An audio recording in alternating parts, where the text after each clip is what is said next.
Welcome back. కుండబద్దలు Gautam గారు నమస్తే. Breakfast news కి స్వాగతం.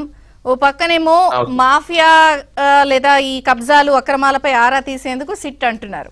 ఇంకొక పక్కనేమో బెదిరించి వాటాలు లాక్కున్న వ్యవహారంలో కూడా సిఐడి నివేదికలన్నీ తెప్పించుకుంటుంది కంపెనీస్ అన్ని.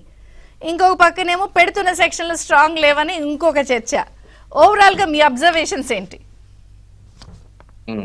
అంటే చిత్తశుద్ధి ఉందని వాళ్ళు అంటున్నారు గవర్నమెంట్.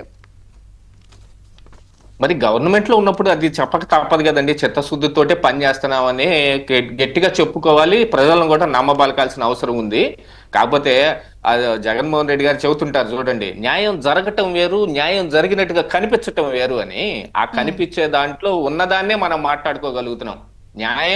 న్యాయస్థానాలు చేస్తాయి, అందులో ఉన్న లొసుగులను కానీ లేకపోతే చట్టపరంగా దాని మీద ఉన్న వీటన్నిటిని చూసుకున్న తర్వాత న్యాయం జరుగుతుంది. కానీ న్యాయం జరిగినట్టుగా కనిపించాలి అని చెబుతారే, దాన్ని రాజకీయ పార్టీలు చెయ్యాలి. అంత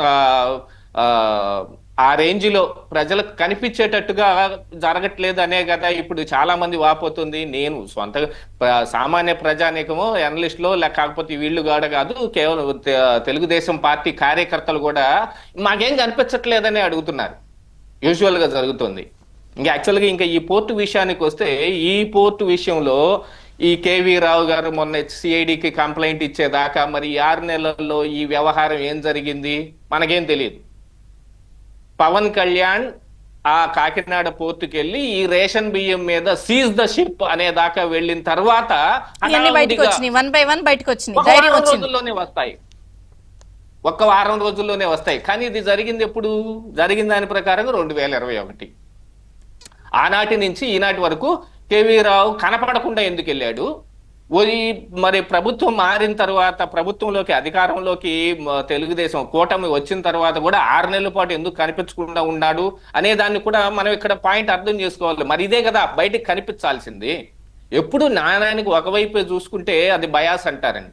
అందుకని రానానికి రెండో వైపు కూడా చూద్దాం. ఇప్పుడు ఎందుకు ఇంత ఆలస్యం జరుగుతోంది అనే దాని మీద కూడా చర్చ జరగాల్సిన అవసరం ఉంది. న్యాయస్థానానికి ఇది అవసరం లేదు, న్యాయం జరగటానికి ఇది అవసరం లేదు. కానీ పాలకుల యొక్క పాలన ఈ ఆలస్యం జరగడం వల్లే ఇప్పుడు వీళ్ళంతా ప్రెస్ మీట్లు పెట్టి విజయసాయి రెడ్డి గారు వీళ్ళకి ధైర్యం వస్తుందంటారు, మాట్లాడే అవకాశం వస్తుంది. చాలా చండాలంగా మరి నిన్న విజయసాయి రెడ్డి గారు చెబుతున్నారు, విక్రాంత్ రెడ్డి చిన్నపిల్లోడండి, ఇతను కేవీ రావు దున్నలాగా ఎంతున్నాడు అని చెప్పే స్థాయి దాకా మాట్లాడగలుగుతున్నారు అని అంటే దానికి కారణం ఏంటి? ఆలస్యం, అలసత్వం. ఎందుకు వస్తుంది మీకు ఆలస్యం, అలసత్వం? దానికి కారణం ఏమిటి అని అంటే, దాని మీద ఉన్న వ్యవహారాల్లో ఇప్పుడు ప్రస్తుతం ఆంధ్రప్రదేశ్ రాష్ట్రం ఉన్న ఆర్థిక వ్యవస్థల్లో వీళ్ళు మల్లగుల్లాలు పడుతున్నారు. ఆ విషయం బయటకు కనపడతానే ఉంది.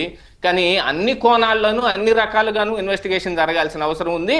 ప్రతి దాంట్లోనూ న్యాయం జరగాలి. సంక్షేమ పథకాలు ఇచ్చేస్తే సరిపోదు, అభివృద్ధి కూడా కావాలనే కదా మనం ఈ రోజు దాకా పోరాడాం. కేవలం అభివృద్ధే కాదు, ఇక్కడ జరుగుతున్న అవినీతిని కూడా నిర్మూలించాల్సిన అవసరం మీకుంది అనేది చెప్పాలి గట్టిగా. ఇప్పుడు పాలనలో ఉన్న వాళ్ళకి చెప్పాల్సిన అవసరం మనకుంది. దానికి బెస్ట్ ఎగ్జాంపుల్ ఈ కాకినాడ పోర్టు గాని సెజ్ గాని అని అనుకుందామండి. ఆయన గన్ను పెట్టి ఆ రోజున మరి మొత్తం రాయి చేసుకుంటుంటే ఈయన ఎందుకు రాశాడు అనే కోణంలోనూ ఆలోచించాలి. మరి ఈయనకి అసలు వాళ్ళు అడుగుతున్నట్టుగా 97 నుంచే దీని మీద విచారణ జరగాలి. ఈ కాకినాడ పోర్టు గాని ఈ సెజ్ గాని ఈయనకి ఎలా వచ్చాయి అని అంటే గట్టిగా మరి 97లో ప్రైవేట్ పరం పోర్టులన్నీ ప్రైవేట్ పరం చేసిన తర్వాత కూడా 2004 వరకు ఈయన CMD కాలేదు ఆ కాకినాడ పోర్టు